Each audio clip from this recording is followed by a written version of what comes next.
Welcome back to the Grio. We have a new artist alert. Her name is one that many music fans around the world are quickly becoming familiar with. The talented singer Adaorah has already made a name for herself through her unique blend of genres. From performing on stages around the world to releasing several singles, Adaorah, well, she is quickly becoming a force to be reckoned with.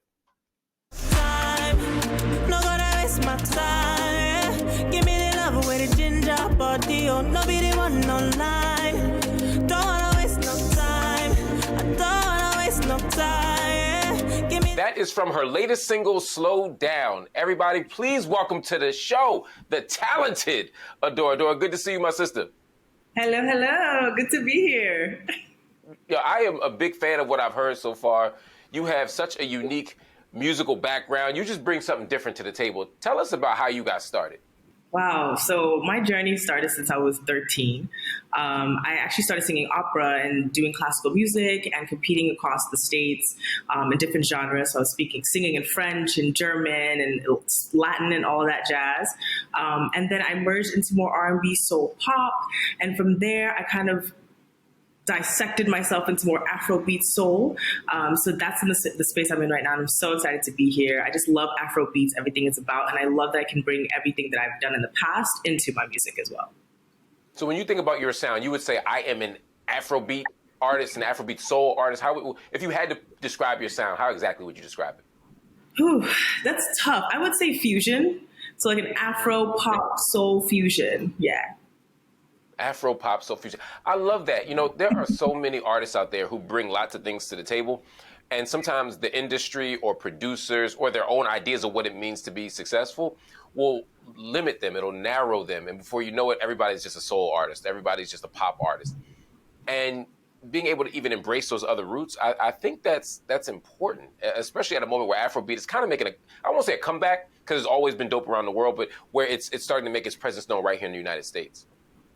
Yes, no, I love the idea that Afrobeats is kind of getting the credit that it deserves. We've been around for so long. We have so many different sounds, so many different artists. We tell our stories in a different and unique way. And so for it to be accepted, I think we really made our rising during COVID. I don't know what it was, but shout out to COVID for that. But because of that, people really appreciate the music. You know, I go to the club and people are speaking Yoruba and I'm like, you guys don't even know what we're saying, but it sounds good. It sounds good. So it's just great that Afrobeats is in the space it is now. No, that's so dope. And when I think about the roots of Afrobeat, you know, a lot of us are thinking about Fela Kuti. A lot of us are, you know, thinking about some of the classic kind of moments from Nigerian pop and mainstream music from 4 or 5 decades ago. When you connect to Afrobeat, what is your root? Who are the Afrobeat artists that really kind of give you your foundation? Yeah, I'm glad you said Fela because I love Fela. I think he's just a musical genius. His music is so soulful and it expresses pain and happiness and joy.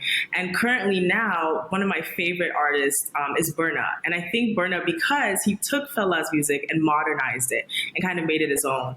And so I love how diverse Burna is. I call him the Drake of Nigeria because I feel like that is true. He can touch literally any genre and he just kills it. So yeah, Burna's like on the top of my list to work with, definitely in the future.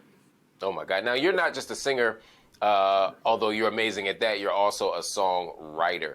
Well, first of all, what goes for you into writing a song? What is your process like? What's your journey like? I have to say it's nothing like pivotal. You know, some people are like, I isolate myself and I think about the world. Like, it's nothing like that. It's kind of how I feel during the day. If there's something that's, you know, really knacking me, or a lot of my songs are about men too and how they always piss me off. But is this autobiographical, or do you have like, some people like have like a real relationship or a set of situations that they're writing about? Other people imagine situations. Like they might be happy as hell and write miserable songs, or they might be miserable and write the most amazing love songs. Like, which one are you?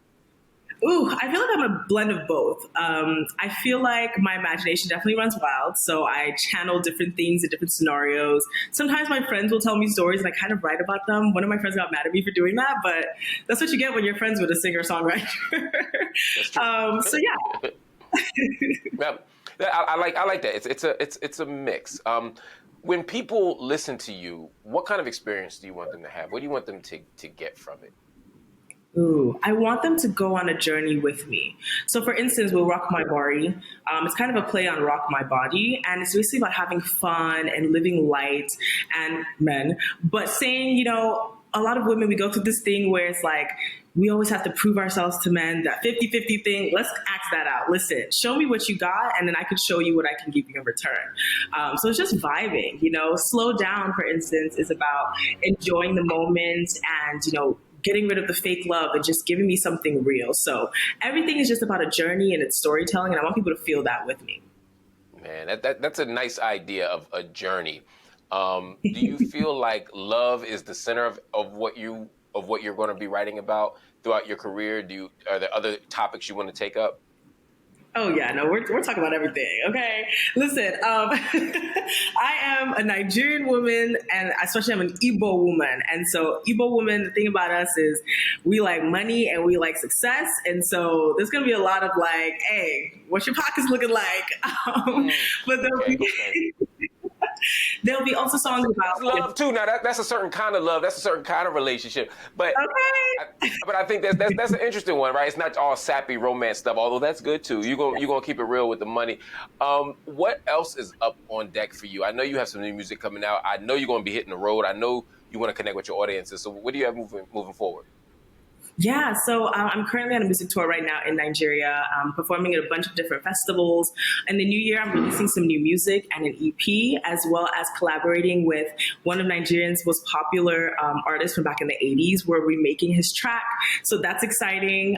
And then next year, my goal is to have my own mini tour as well, and both in the States and in Nigeria. So stay tuned for that. Well, you better do that. And if there's one artist you're going to want to work with in the next year or two, you mentioned Burna Boy already. I'm going to add Drake to the list for you because everybody wants to work with Drake. And you know you're a success if he starts jacking your sound. Who else would you like to work with? I would love to work with Tiwa Savage. I mean, she's like the queen of Afrobeats in Nigeria. So working with her would be amazing. And then I love Ira Star. She's so spunky and fun, and I love her music and attitude. And I feel like that vibes with me too. Oh, that sounds dope. Look, we're going to put that in the universe. We're going to name and claim that. So next year, the EP is coming, the album is coming, the tour is coming in Nigeria and in the United States with you at the headline and some great collaborations. Adaorah, we love what you're up to, and we can't wait to watch you shine. Thank you so much for joining us on the Grio. Thank you, Mark. Everybody stay right here because some of you are still looking for a last-minute Christmas gift, and Dr. Wendy Osefo's new book, it makes the perfect gift. So after the break, she's going to talk about the inspiration behind that book. Stay right here.